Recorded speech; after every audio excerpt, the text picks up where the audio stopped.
We quote love is patient and love is kind all the time. My problem with this verse is that many of us believe in it, but we don't know what it is demanding from us. Well, today, I want to go deeper into this series entitled Love Is. Hey, I'm Napolian. Welcome to the Revival Room. Listen, this entire month we have been talking about love is. Episode 1, we talked about when you're triggered.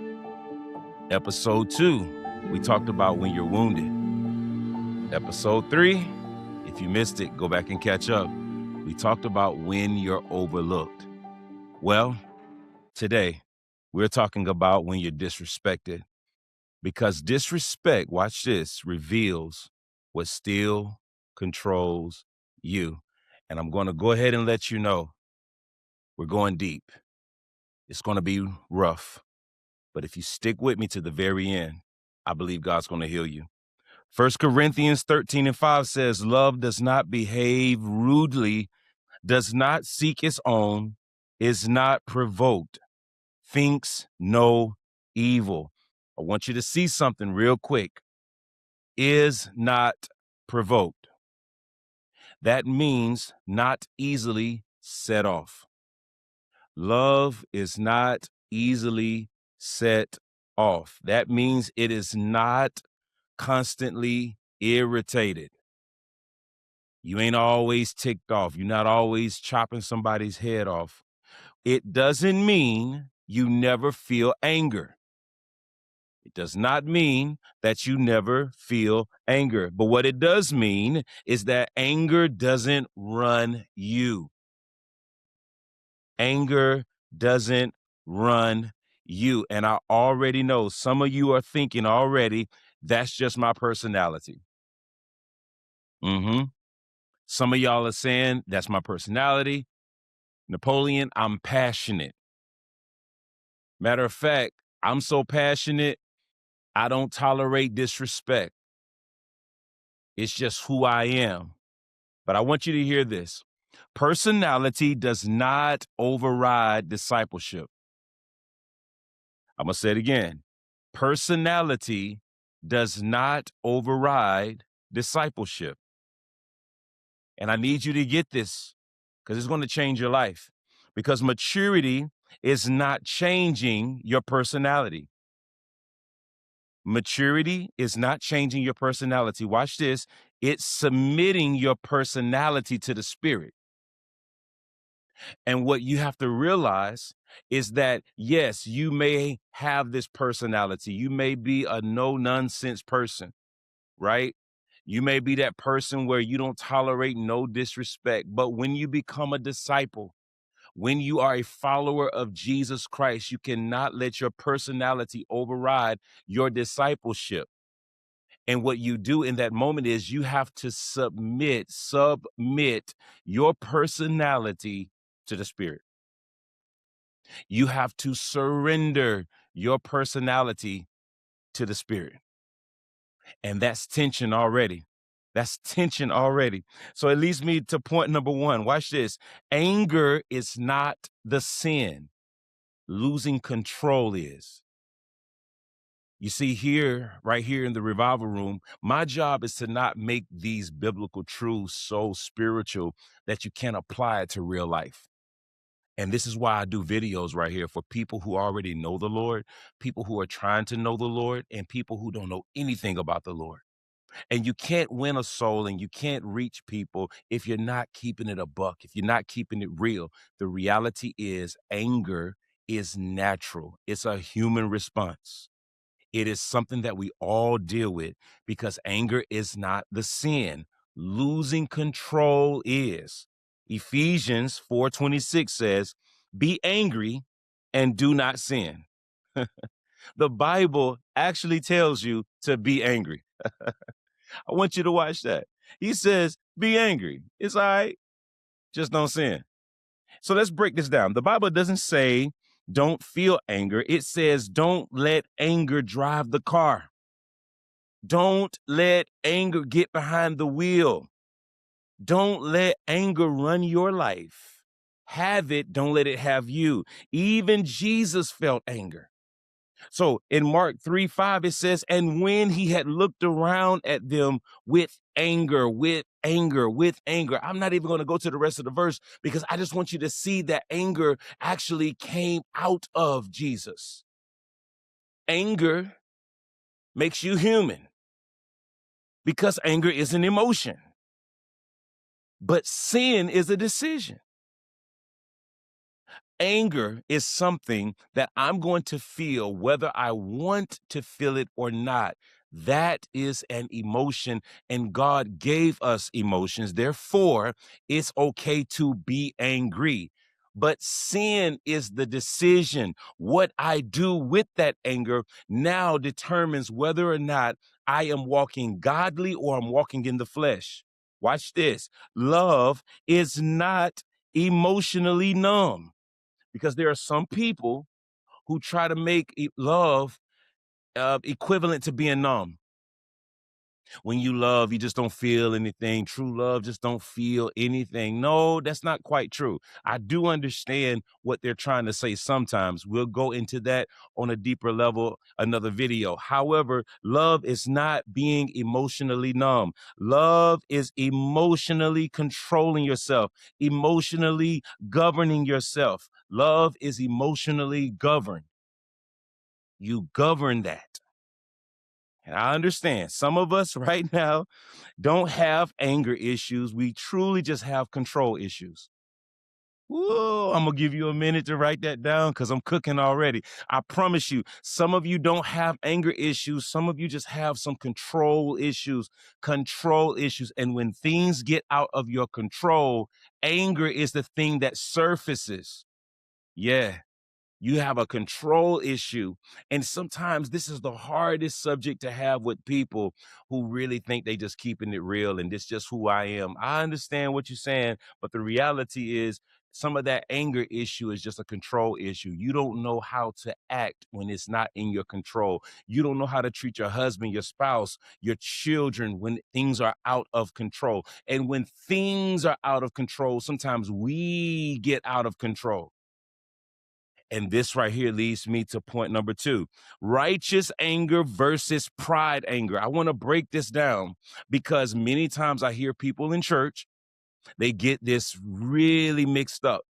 And I want you to be able to walk away, okay? You're going to hear this in your head. So we just let people disrespect us.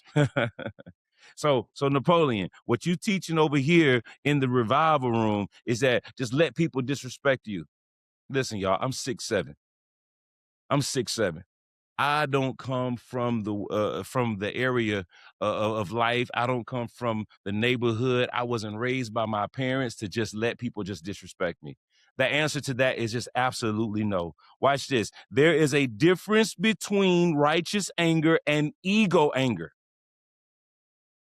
There is a difference between righteous anger and ego anger. Watch this. Righteous anger says that's wrong. That's not godly. That's not the way to handle that. There was a better way. Got me? Ego anger says, how dare you? Who you think you are? You got me bent. You got me messed up. Boy, y'all know y'all be saying it. That right there is ego anger.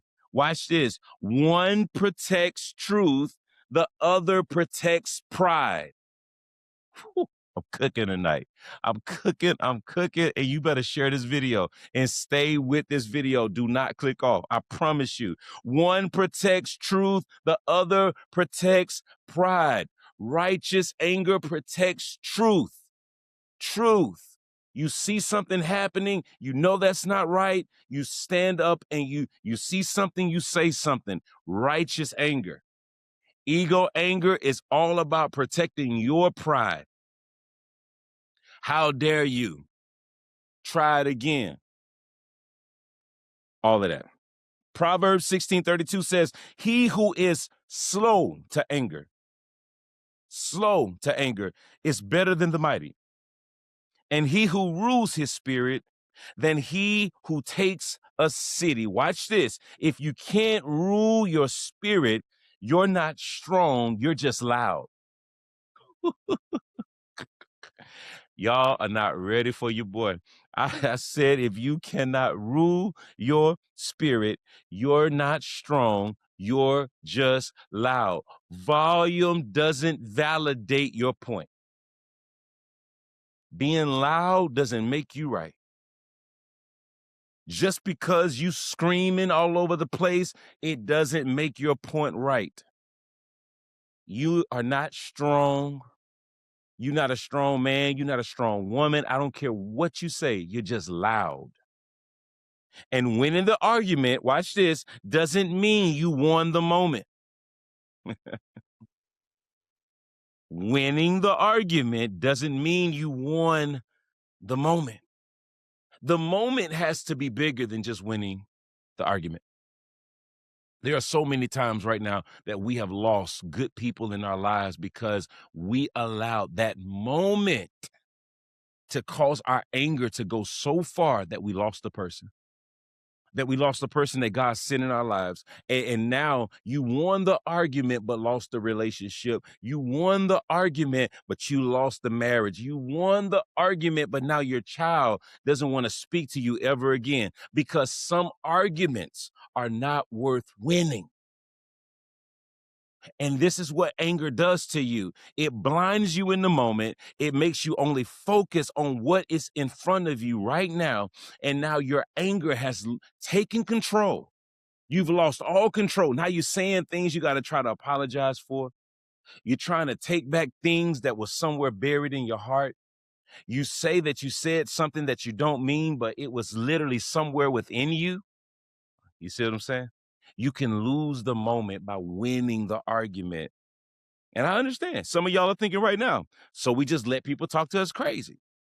I don't know why y'all think that, but I promise you, I be hearing your thoughts. I be seeing your comments, and I be seeing like right when I say this, then you retract your comment. I got you.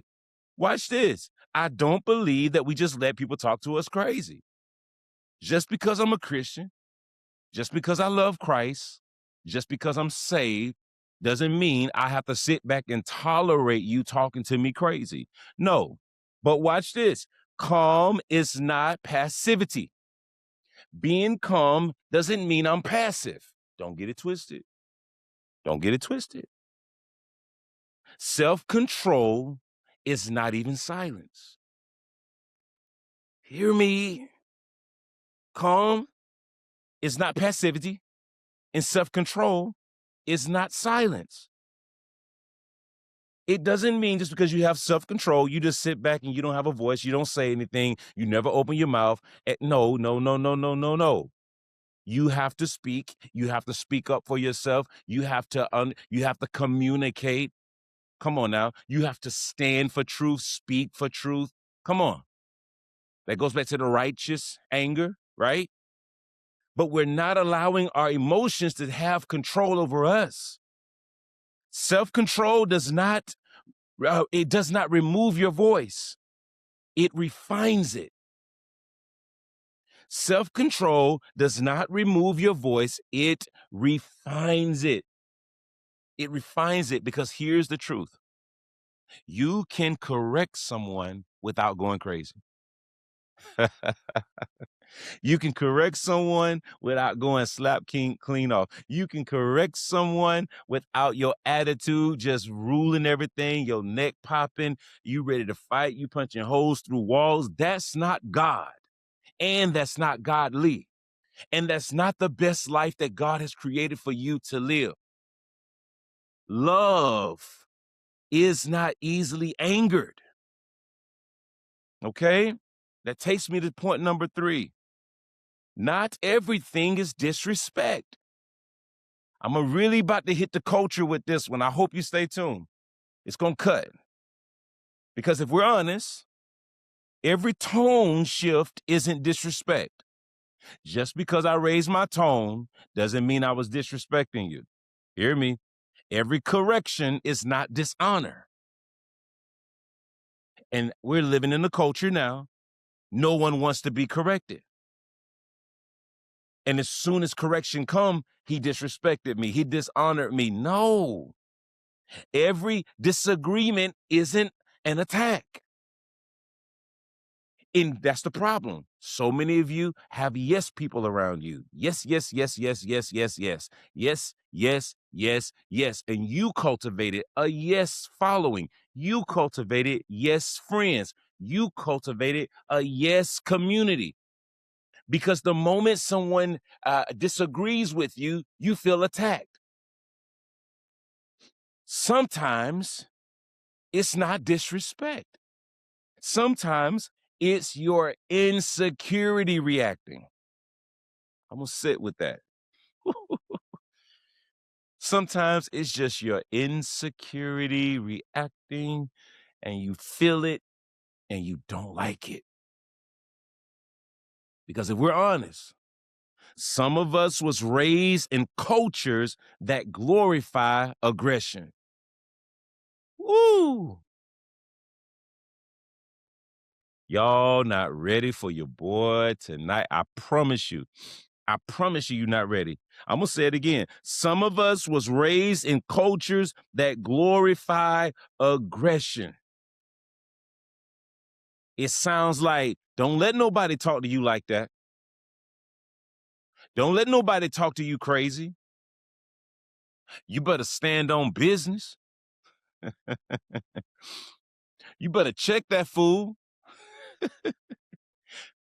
You see what I'm saying? And you know some of the fights you got into when you was in school, I promise you, some of them fights you got into in school was because somebody from the culture was like, you gonna let them talk to you like that? Nah, girl, you better handle her. You better not let her do you like that. What's wrong with you? All of that is what raised you. It's what watered the seeds of anger inside of you. They were glorifying aggression because culture says escalate, but Christ says elevate. Woo! I'm cooking. I said culture says escalate. Christ says elevate. And the culture always pushes you to the next level. And that's why the prisons are full right now. That's why prisons are full right now. That's why people are dead in the street right now. That's why people are getting murdered right now. That's why husbands are killing wives and wives are killing husbands and all of this because the culture says to escalate it, but Christ says elevate, rise above that crap. You're better than that. You're better than that. Being loud don't make you right. Walking around with your ego, that just gets you killed. It gets you killed from all different types of ways. You will lose your life. You will lose your peace. You will lose your family. You will lose and miss out on things that God had in store for you when you allow your anger to rise. Watch this. Kingdom strength is quiet control. Kingdom strength is quiet control. And sometimes you have to learn how to master being quiet, yet still in control. You see, I like to be that calculated guy. I'll never forget one of my best friends. She had a situation with her boyfriend / fiance. And to leave the issues out, he sat at the table and he started like coming for her while she was sitting right beside me. And so I could sense his anger rising at the table. Well, my strength was felt in my low, calm tone. I cut and corrected and checked him, and I never raised my voice past this because kingdom strength is quiet control. It's quiet control. It's not me having to match your energy. I don't match your energy. See, my energy is of the spirit. I walked in here with peace. I walked in here with strength. I walked in here with love, and you're not gonna let me walk out of here without it. And he felt my energy. He felt my vibes. But he also felt that there was a no nonsense policy, and I didn't even yell. Why? because I want to teach our men, I want to teach our women that we don't have to match energy. We don't have to match energy. Hear me. We don't have to match energy. The energy, the spirit that we have is greater than any other energy that we face. Woo, my God. Listen to this. If everything feels personal, something inside is fragile. Man, if everything feels personal, something inside is fragile. And that leads me now to point number 4. I hope y'all still with me. It's about to get better. Watch out. Stored offense makes small moments explode.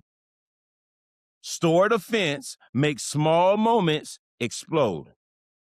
Notice the word says love thinks no evil. That phrase means it doesn't keep a running list. And some of you aren't reacting to this moment right here. Whatever moment just set you off, whatever moment just got you out of character, whatever moment just made you cuss that woman out. Why did you do that? I don't know. But watch this. Some of you are not reacting to that moment. You are reacting to 10 old moments, 100 old moments, 1,000 other moments that you never healed from. Listen, Proverbs 19:11, it says, the discretion of a man makes him slow to anger, and his glory is to overlook a transgression. You gotta elevate to the point where you are overlooking these ignorant people. Overlook people who talking crazy. Overlook people who don't have a good vocabulary. Those are the people that always have to cuss, because you only cussing because you don't know better words. And you're only choosing to use cuss words if you know better words, because you're trying to prove a point where you could have proven a better point by, 1, either not saying anything, keeping your control, or 2, elevating. Cause your language to go over their heads. Say something so brilliant that they have to use a dictionary to find out what you just said. Do anything but come down to their level. Overlook the transgression. Because not every offense deserves escalation. You can't live your life escalating everything. You can't live your life mad about this, mad about that. Man, you want that? Do you want that reputation for yourself? I know how culture is. Culture it'll easily tag an emotion to a group of people. It'll easily tag emotions to genders. That's an angry woman right there. That's a mad man right there. And you see, you have to learn how not to escalate every offense. Because if you are easily angered, the truth is you are probably keeping receipts. Man, are y'all hearing your boy? If you easily anger, I'm talking about anything set you off, I promise you are keeping receipts. You're not just mad about today. No. You mad about last month. You mad about last year. You mad about the last man. You mad about the last church. You mad about the last job. You mad about the last. Okay, you get it. And sometimes you're easily angered because you just simply never forgave. Never forgave. Never forgave your daddy, never forgave your mama, never forgave your family, never forgave your ex, just ain't forgave nobody. So now when somebody walks into your life and they do something this small right here, they get the repercussions of all the anger that you felt all your life. In the name of I'm a son of God, in the name of I'm a woman of God, in the name of I'm a pastor, in the name of I'm a Christian. And now they're reaping something that is really coming from your receipts. You made a vow to yourself, I'll never let a man talk to me this way. I'll never let a woman do me this way. And I understand. Pain will make you feel that way. Pain will make you, man, it'll make you make a vow to yourself to say, I wish you would. But here's the problem. Holding on to that receipt, Holding on to that pain, holding on to that unforgiveness will only push people away in your life. It'll only make you isolated. It will put you in a silo and you will be by yourself. You will always be alone, not just from a relational standpoint, meaning husband and wife. I'm talking about friendship. You'll always be alone. And sometimes you're easily angered simply because you never forgave. Because unforgiveness shortens your fuse. Whew. When you didn't forgive X, Y, and Z, your fuse got short. And sometimes you don't even explode because of disrespect. Watch this. You explode because of residue. It's some residue in there.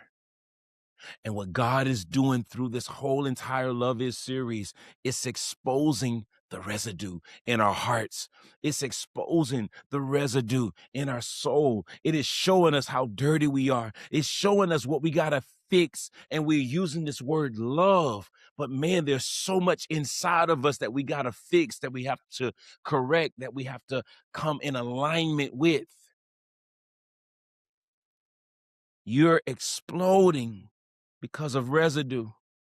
You're talking, you're yelling at your wife, but you're talking to your mother because she never showed you what love felt like from a woman, the proper way of being loved. She was abusive with her words. So now all of a sudden you're talking to your wife and you're yelling at her because you got residue in your heart. Some of you women are good women. You're good women. You just met a bad man the very first time, and another bad man the next time, and a man who didn't know what he wanted the next time. And now all of that residue is in your heart. And so when another man comes, he's having to come in to your life, and there's still residue there. And the man does one thing. The man huffs. He just, and you already set off. The man disagree with you and you ready to clock him upside his head. What, ma'am? That's residue. Come on, right now. Just put in the chat, Lord, help me with the residue. Come on. Just put in the chat. Lord, help me with the residue. Lord, I see that there's some residue. I believe God is showing you right now. Those who stuck around, God is showing you right now. There's residue in your heart. Number 5, trauma explains it. It doesn't excuse it. That residue that you feel in your heart, trauma explains it, but it doesn't excuse it. Watch this. Some people are reactive because they're wounded. Disrespect activates old memories. Ooh. See, when you're wounded, the disrespect activates the old wounds of humiliation, old wounds of rejection, old wounds of being silenced, told to shut up, told you don't have an opinion, told that you're nothing, told you won't be nothing without me. Old wounds, that residue, that trauma, it activates those memories. But watch this. It still doesn't justify exploding. It still doesn't justify you going off. It still doesn't justify you cutting his tires. It still doesn't. Come on, y'all. Your triggers may explain your reaction. That's what happens. Your triggers explain your reaction, but they do not excuse it. Ooh, I hope y'all still here. Your triggers explain your reaction, but they do not excuse it. Healing means taking responsibility for your responses. They said what they said to you. Oh, they did. Yeah, they said it. They did what they did to do. Oh, they did it. Yeah, they sure did. But healing means taking responsibility for your response. Do you understand? Your response is going back to them from something they said or did or an action, something took place and you're responding. But healing means you still take responsibility for your response. Can I go deeper? Can I go deeper? All right now. Sometimes anger isn't rage. Sometimes anger isn't rage. Watch this. It's grief. Ooh, it's grief. Yeah. Sometimes anger looks like grieving. And so what happens is we automatically talk about the anger, but we miss the fact that I'm really grieving. Watch this. You weren't disrespected. You was just disappointed. You were not disrespected. You're just disappointed. And sometimes you are disrespected, but even though you were disrespected, you still felt the disappointment. Watch this. You felt unseen. You felt small. You felt like you didn't matter. And when we feel this way, when people make us feel this way, when life makes us feel this way, when that no good make you feel that way, watch this. Anger feels powerful, but grief feels vulnerable. So there's this choice. I can either express my anger or I can deal with my grief. And in this moment of feeling small, in this moment of feeling overlooked, in this moment of feeling disrespected, anger makes me feel powerful. So I choose anger. Anger is the way I scream back at the person that made me feel like I didn't matter. Anger is the way that I come back at the person who really cut me, hurt me, and didn't even have the nerve to apologize genuinely. So we choose anger because anger is easier than admitting you're hurt. And I need for you to hear this. Anger is a secondary emotion. Anger is a secondary emotion. It wasn't the first emotion you felt. It wasn't. Sometimes the first emotion you felt was hurt, sad, disappointed. But that makes you feel too vulnerable to say. So instead of saying, man, that really hurt my feelings, you cuss them out. Instead of you saying, man, that really emasculated me, you go around punching holes in the wall. Why? Because anger makes you feel powerful. And right there, that's the problem. Because love is not easily angered. That's the problem. So watch this. Point 6. You got to learn how to trust God with justice. Woo, boy, y'all better hear me. It's about to get good. Stay with me. Y'all going to have to rewatch this over and over again. I promise you, it's a lot of information, but just stay with me. I got you. Sometimes we get angry because we feel powerless. If I don't defend myself, nobody will. If I don't speak up for myself, nobody will. If I don't let them know what time it is, nobody else going to ride for me. But let's see what the scripture says about this. Romans 12:19 says, beloved, do not avenge yourself. Listen to what your Father says. Vengeance is mine. My God, boy, if I was in church, we would be having church right now. Vengeance is mine, says the Lord. Do not avenge yourself. That is not a suggestion. God is not suggesting that you do not avenge yourself. He is telling you, do not avenge yourself. And what do our crazy selves do? What do we do? Put it in the chat. Come on, talk to me. Talk to your boy. What do? We avenge ourselves. He says, do not avenge yourself. What do? Avenge ourselves. Do not clap back. What do? Clap, clap. He says, vengeance is mine, says the Lord. Psalms 37:8 says, cease from anger. and forsake wrath. I need you to see this. God can defend you better than you can defend yourself. Now, I want you to sit with that. God can defend you better than you can defend yourself. But here's the truth.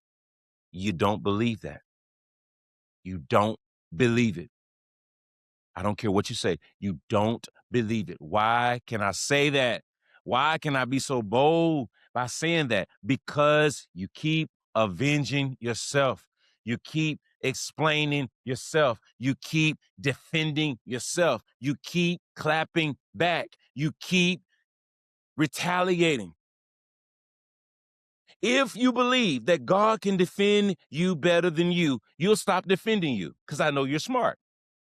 I know you're smart, but you don't believe it.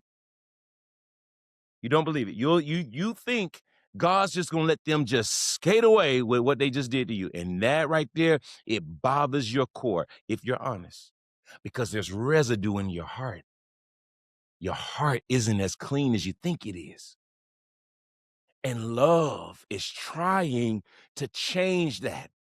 It's not easily triggered. Love still loves when overlooked. Love is regulating your emotions. Are y'all hearing me? And watch this. The angrier you are, the less secure you feel. The angrier you are, the less secure you feel. And if you trust God with justice, you don't panic over disrespect. If you truly trusted God with justice, you wouldn't panic over the disrespect.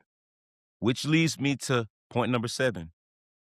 Jesus, he was disrespected, but unmovable. Ooh, let's talk about my Savior. Come on, 1 Peter 2:23. Who, when he was reviled, did not revile in return. Jesus was mocked publicly. He didn't clap back. Y'all listen to me. He could have clapped back real time. He was on the cross saying, I can do a lot of stuff. I can shut this whole party down. But he didn't clap back. And watch this, not because he was weak, but it was simply because he was secure. He was secure. And this leads me to something that's going to elevate your life. Watch this. The higher your calling, the lower your anger must be. If you're believing that God is going to take you higher, if you believe that God's going to do something exceedingly and abundantly above all that you can ask or think or imagine, your anger cannot go with you. Woo! Y'all better put in the chat, my anger can't go with me. Can't go where? To the next level. Anger can't go to the next level. Anger can't go to the next tax bracket. Anger can't go to the next position. Anger can't go to the next place and position in God. Anger can't go with you if you're going to elevate in the next season. You have to leave anger behind. Yes, will you feel angry? Absolutely. But you don't carry it. You don't babysit your anger. You don't let it build up walls in your heart. You don't let it change your nature. No. Because if you want authority, you must handle offense quietly. Ooh, that is a big bomb right there. If you want authority, you must handle offense quietly. Leaders are judged by their reaction, not by their intentions. You can't go up to the next level and think you can cuss them out the way you used to cuss people out before you was a leader. No, because you're going to be judged by your reaction. They have said whatever they said. They did whatever they did. They talking however they talking. But they are going to look at how you respond, and you're going to be judged by that. Is it fair? No, it ain't fair. but it's the facts. It's the facts. So watch this. Calm authority is stronger than emotional reaction. Calm authority. Listen to how that sounds together. It sounds almost like it don't make sense. You know why? Because we've never learned this about love. You think you know what love is? You don't. You don't know what love is. The Bible says God is love. So that means you think already you know how God is altogether.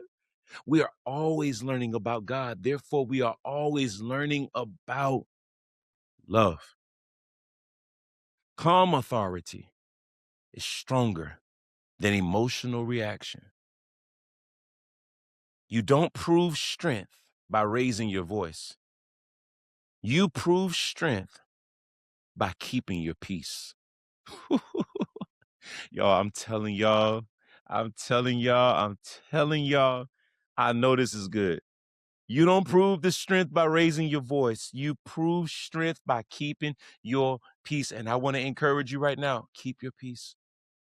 Keep your peace, keep your peace, keep it. Don't trade it in for anger. Don't trade it in for the moment. Don't trade it in to tell them off. Don't trade it in to get your lick back, to clap back. No, keep your peace, because if you trade your anger with their anger, you're no longer going to be peaceful. Hear me. If disrespect can destabilize you, something inside is still insecure. Are y'all hearing what I'm saying? I'm about to keep it a buck with you. I have followers. I have white followers, black followers, Hispanic followers. I have all different types of followers. So I need y'all to let me talk to my people. And I need you to also take this and apply it in any type of way that it is for you too, okay? So I want to speak to my black people for a moment, okay? My people, okay? Hear me. If a racist person can call you the N-word and you lose your mind every time, what's happening is their disrespect is destabilizing you. You hear me? And when that destabilizes you, there's a form of insecurity still left inside of us. We cannot let a person call us a name, set us off, and we go to prison, get arrested, and get shot. Can't do it. We have to be more secure than that. Was the disrespect real? Absolutely. Did it make you mad? Absolutely. But love is not easily angered. I will not allow you to make me lose my authority. I would not allow you to make me lose my place in this earth. I would not allow you to cause me not to go home and see my babies. I would not allow you to cause me to be in the prison system, because I know I can beat the brakes off you right now. And your ignorance and your disrespect, it is really making me mad. But I love my future too much. I am too secure in the man that I am. Women, this goes for you too. A woman calling you out your name, a B word and a H word and all this kind of stuff. No, don't let them pull you out of character. No matter what color you are, no matter what gender you are, don't let no one pull you out of who you are. Be secure on the inside that their disrespect does not destabilize you. Because love is not easily angered. And love refuses to surrender emotional control. This is heavy. It's really heavy, and I know it is. And as long as you walk with me through this journey, I'm going to walk you through what love really is. So here is the application this week. When you feel disrespected, I want you to pause. Just want you to pause. Take a minute before you respond, before you text. You hear me? Before you make that post, before you fire off that message. And I want you to ask yourself this: is this about truth? Is this about truth, or is this about my pride? Is this about truth, or is this about my pride? Then you respond. Don't react, just respond. Watch this. Say this: I will not let this moment decide my maturity. I will not let this moment decide my maturity. I will keep my authority. I'm gonna keep my authority. And don't get it twisted. Calm authority is still authority. Still authority. And right now, I need you to listen to this again. Some of you need to listen to it while you go to sleep, because anger has been your issue all your life. And God just had me to create a video and a series entitled Love Is. Do you realize why I call it From Revelation to Revival? It's because I believe that when God gives you clarity, you can level up. You can change your life. Once you get that clarity, once you get that insight, once God reveals himself to you, that revelation frees you, it changes you. And I don't care if you're a baby Christian, a person who always goes to church, or a person who is full throttle in their walk for Christ. I know you deal with this.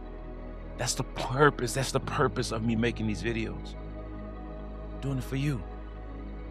Because we try to shout over this, we sing over this, we preach over this. We do all of these great things, but we don't know how to love. And if you don't know how to love, he says, how will they know that you're my disciples? How they gonna know you're his disciple when you popping off cussing all the time? How? This isn't me judging. I hope you feel this message is coming from love. This is me trying to correct some things, to give you clarity. Listen, love is not easily angered, but that's surface level. Because the real danger is not the reaction, it's the record. Next week, we deal with the receipts. I love you, and stick with me as we go from revelation to revival. I'll see you next week, Wednesday at 6 p.m. God bless.